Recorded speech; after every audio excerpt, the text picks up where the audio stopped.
अस्सलाम वालेकुम दोस्तों। पिछले एपिसोड में आपने सुना कि किस तरीके से मुत्तलिब अपनी भतीजी शैबा को मक्का लेकर आते हैं और लोग उसे गुलाम समझने लगते हैं। फिर भी मक्का वालों को बताते हैं कि ये तो मेरा भतीजा है। अब आगे मुत्तलिब का इंतकाल हुआ तो अब्दुल मुत्तलिब समझदार हो चुके थे, हाथ पांव मजबूत हो चुके थे और शरीर में ताकत आ चुकी थी। चचा का काम उन्होंने संभाल लिया, सिखाया और इफादा उनके हाथ में आ गए। आबादी में तो कुएं थे नहीं, जो कुछ थे मक्का के आसपास थे।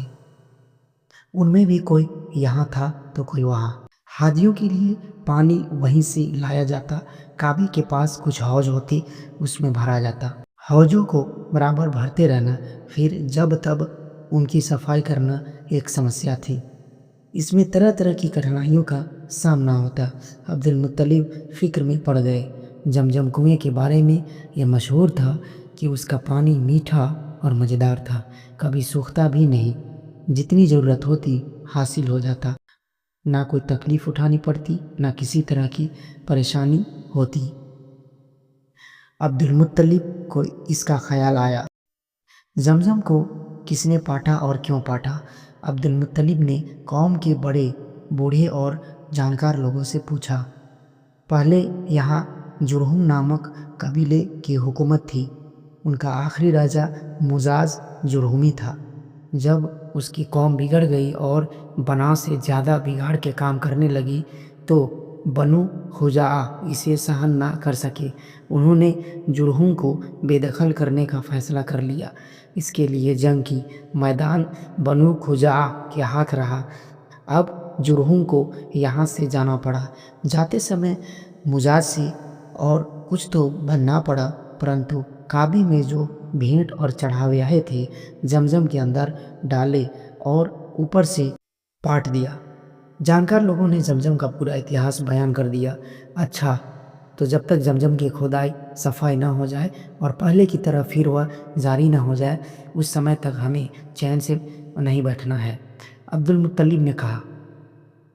उन्हीं दिनों ऐसा हुआ कि रात में वो सो रहे थे। सोते ही में यह आवाज़ सुनी, जमजम की खुदाई कर डालो। यह गईबी आवाज़ आई और बराबर आती रही। इससे उनकी हिम्मत और बढ़ी। अतः खुदाई शुरू हो गई। लेकिन यह कोई आसान काम ना था। जान तोड़ मेहनत करनी पड़ी। खून पसीना एक कर दिया, तब कहीं जाकर पानी निकला। जमजम में मुजाज की तलवारें भी मिली और काबा के चढ़ावे और नजराने भी मिले। नजरानों में सोने के 2 हिरन भी थे। अब्दुल मुत्तलिब ने तलवारों से काबा के दरवाजे बनाए और हिरनों को उनके दोनों ओर रख दिया कि काबा की शोभा बढ़े। जमजम की खुदाई में अब्दुल मुत्तलिब थक कर चूर हो गए, जिसका दिल पर काफ़ी असर हुआ और तन्हाई का एहसास बहुत ज़्यादा सताने लगा।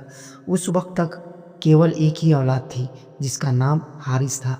उन्होंने मन्नत मानी और अल्लाह से दुआ की, ऐ अल्लाह, अगर तू मुझे 10 बेटे दी और सब के सब जवान होकर मेरा हाथ बटाने लगे तो एक को तेरे नाम पर कुर्बान कर दूंगा। अब्दुल मुत्तलिब की यह तमन्ना पूरी हुई। अल्लाह ने उनको 10 बेटे दिए। सब पले बढ़े, जवान हुए और उनका हाथ बटाने लगे। अब मन्नत पूरी करने का समय आ गया।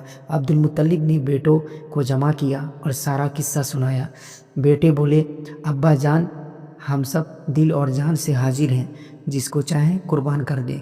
अच्छा, तो अलग अलग तीरों पर अपने अपने नाम लिख लाओ। बाप ने दिल पर पत्थर रखकर उन सबको निर्देश दिया। सब नाम लिखकर बाप के पास ले गए। अब्दुल मुत्तलिब ने उन तीरों को लिया और काबा में आए। वहाँ फाल यानी शकुन निकालने वाले से मिले और उसको वे तीर दे दिए कि मालूम करें मूर्तियों के सरदार हुबुल को कौन सा पसंद है। उस समय मक्का में रिवाज था, जब कोई अहम काम सामने होता तो तीरों से फाल यानी शकुन निकलवाते और इस तरह देवताओं की मर्जी मालूम करते। महंत या पुरोहित तीरों को ले जाता और देवताओं के सामने एक खास तरीके से फिराता। जिस तीर का मुंह देवता की ओर हो जाता, समझते बस यही देवता की पसंद है और फिर उसी के अनुसार काम करते। महंत ने अब्दुल मुत्तलिब के तीर हुबुल के पास फिर आए तो छोटे बेटे अब्दुल्लाह का नाम निकला। अब्दुल्लाह अब्दुल मुत्तलिब के चहेते बेटे थे, भाइयों में सबसे ज़्यादा प्यारे थे, लेकिन करते क्या, मजबूर थे। उनकी बलि चढ़ाने के अलावा और कोई रास्ता ना था कि वही हुबुल देवता को पसंद थे। अब्दुल मुत्तलिब ने बेटे का हाथ पकड़ा, लेकर जमजम के पास आए।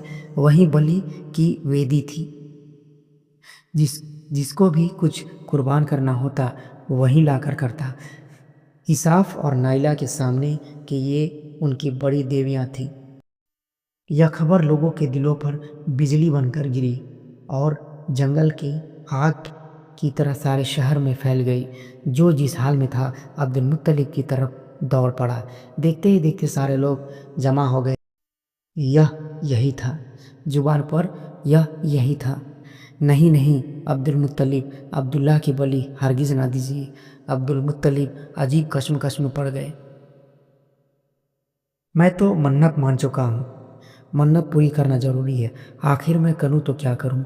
अब्दुल मुत्तलिब ने अपनी बेबसी जाहिर करते हुए कहा, अगर माल प्राण मूल्य बन सके तो हम राजी हैं।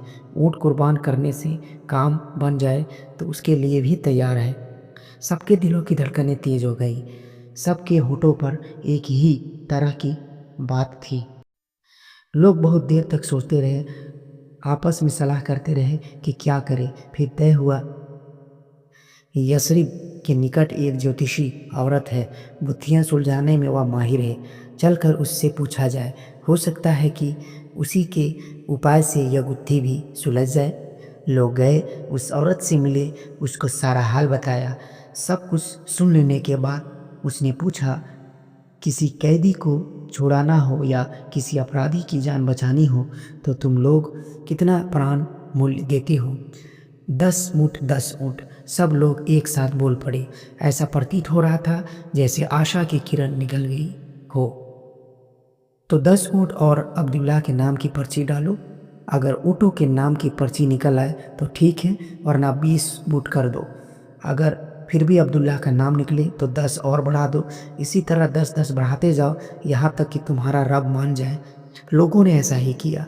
10 ऊँट और अब्दुल्लाह के नाम की पर्चियाँ डाली तो अब्दुल्लाह का नाम निकला। 10 बढ़ा दिए, फिर अब्दुल्लाह का नाम निकला। 10 और बढ़ा दिए, फिर भी अब्दुल्लाह का ही नाम निकला। लोग इसी तरह 10-10 बढ़ाते रहे और अब्दुल्लाह का ही नाम निकलता रहा। उधर अब्दुल मुत्तलिब खड़े विनम्रतापूर्वक दुआ में लगे थे, ऐ खुदा, प्राण मूल्य कबूल कर ले, ऐ रब, अब्दुल्लाह की जान बचा ले। जब बढ़ते बढ़ते 100 ऊँट हो गए तो पर्ची ऊँटों के नाम की निकल आई।